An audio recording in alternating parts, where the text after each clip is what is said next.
Saturday, July 29th, 2023. The UFC went to Salt Lake City for the highly anticipated UFC 291 event. The event featured highly skilled fighters and fan favorites such as Dustin Poirier, Justin Gaethje, Derek Lewis, and many more. Among these names was a certain individual. An individual who reigned over his division, garnering the name The Boogeyman, or as we all know it, El Cucuy. Tony Ferguson was looking to break his 5-fight skid at UFC 291 against Bobby Green. Tony was looking motivated and ready to face off with Bobby Green. And as we all saw, Tony Ferguson lost via submission late in the third round. Tony Ferguson released a statement the day after his loss. He stated that an eye poke hindered his sight, which attributed to his lackluster performance. He then later stated that he will meet with Dana White and the other members of UFC brass to discuss what is next, claiming that he is not done yet. Unfortunately, it seems that Tony is at the end of his career. 6-fight losing streak, started off losing to the best of the division, now he is losing to unranked fighters.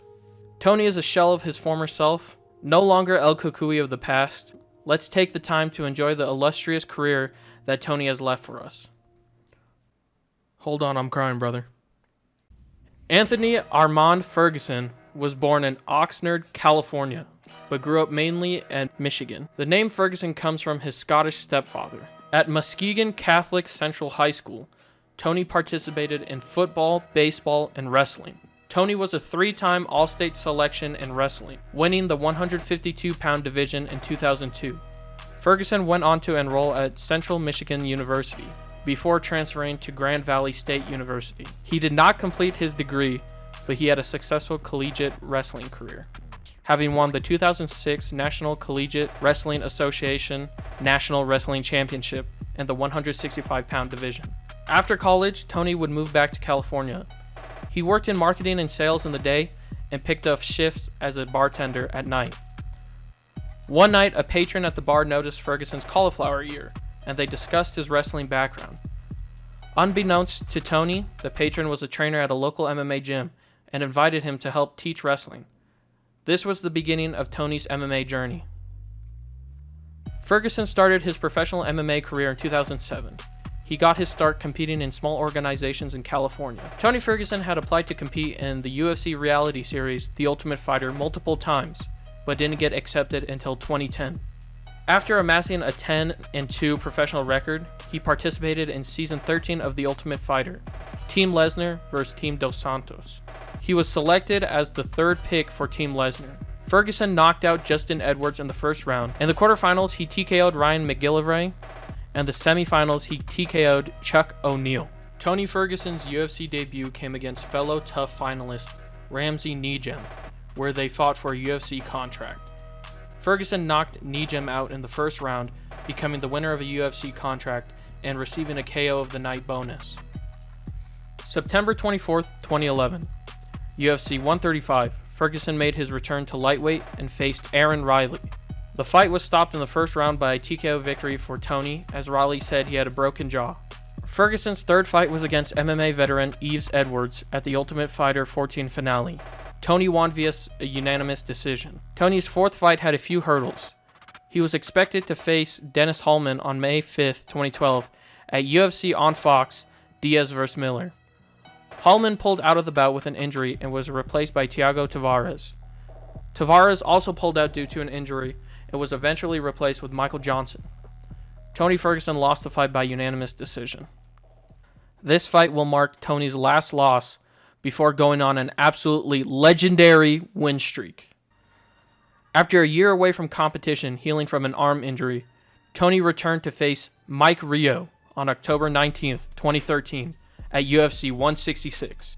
He won via Darce choke in the first round, garnering him his first Submission of the Night award. Ferguson then laid the smackdown on Katsunori Kukono, knocking him out in the first round at UFC 173. Sheesh! Let's go, champ!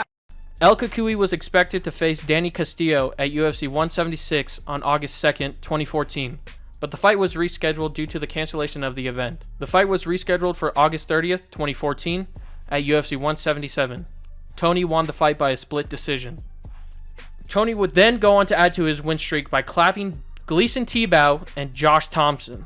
This would lead up to the most cursed fight in UFC history, the first booking of Tony vs. Khabib. As we all know, this fight was destined to never happen as Khabib pulled out with an injury, so Tony just had to clap Edson Barbosa instead. This then led to the second cancellation of Khabib and Tony, this time Tony pulling out. Some sad shit. Ferguson then went on to clobber Lando Venata and submitted the homie by Darce choke. Shout out the Darce choke. On November 5th, 2016, Tony faced former champion Rafael dos Anjos, which was one of the greatest fights of Tony's streak. Tony won the fight by unanimous decision, and both participants were awarded Fight of the Night. Once again, fucking Tony and Khabib was scheduled, but the MMA gods hate us as Khabib was hospitalized due to his weight cut, so the fight was canceled. I'm getting depressed again researching this stuff. Ferguson then faced Kevin Lee, the GOAT, who can spot any holes in any game, except Tony's. Tony won the fight via submission in the third round, winning him the interim title. Sadly, Tony would not be able to unify the belt because Khabib and Tony was canceled for the fourth time, so Tony once again had to clap the underlings of the lightweight division and Anthony Pettis and Donald Cerrone while he awaited a title fight. No offense to both fighters, by the way. Now, we get into the beginning of the end. Tony was once again scheduled to face Khabib on April 18th, 2020, but due to COVID restrictions, Khabib was unable to leave Russia, which caused Justin Gaethje to step in for an interim title fight. On May 9th, 2020, Justin Gaethje went on to snap Tony's 12-fight win streak in a dominant match, which ended by TKO in the 5th round. Tony then went on to lose against Charles Oliveira, Beneil Dariush, and Michael Chandler. Many excused these losses as they were against high-level competition, and Tony showed signs of his prime self. However, there was still a concern for his health, as he absorbed a lot of damage and was KO'd severely by Michael Chandler. Tony was then set to face a rising contender in the welterweight division in Li Jingliang. Many saw this as Tony being fed to the wolves. Thankfully, Khamzat's weight miss shuffled the whole card, and Tony got to fight fellow veteran Nate Diaz. Tony would lose the fight via submission, but showed some promise as he managed to hang in there and catch Nate with some leg kicks on the feet. Now that Tony is on a 5-fight losing streak, he had hopes of making a comeback against his opponent at UFC 291, Bobby Green. Or King. I don't know if he changed his name or not. As we all know, Tony lost via submission in the final round. He showed promise in the first round, knocking down Bobby early.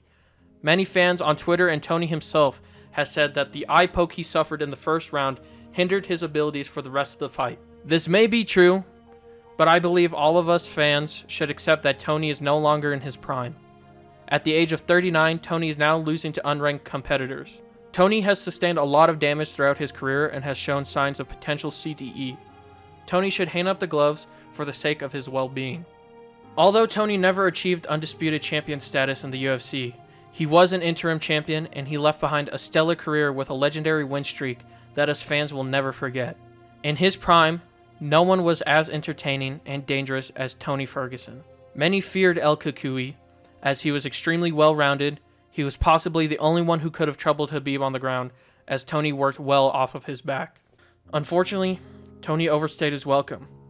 Many fighters before have fought too far out of their prime, Anderson Silva being an example. Tony Ferguson has nothing left to prove to us or to himself. Father Time comes for everyone, and this is the case with Tony. There is no shame in bowing out of this sport, especially if you have achieved what Tony has. Myself and all MMA fans will forever remember the name Tony El Cucuy Ferguson.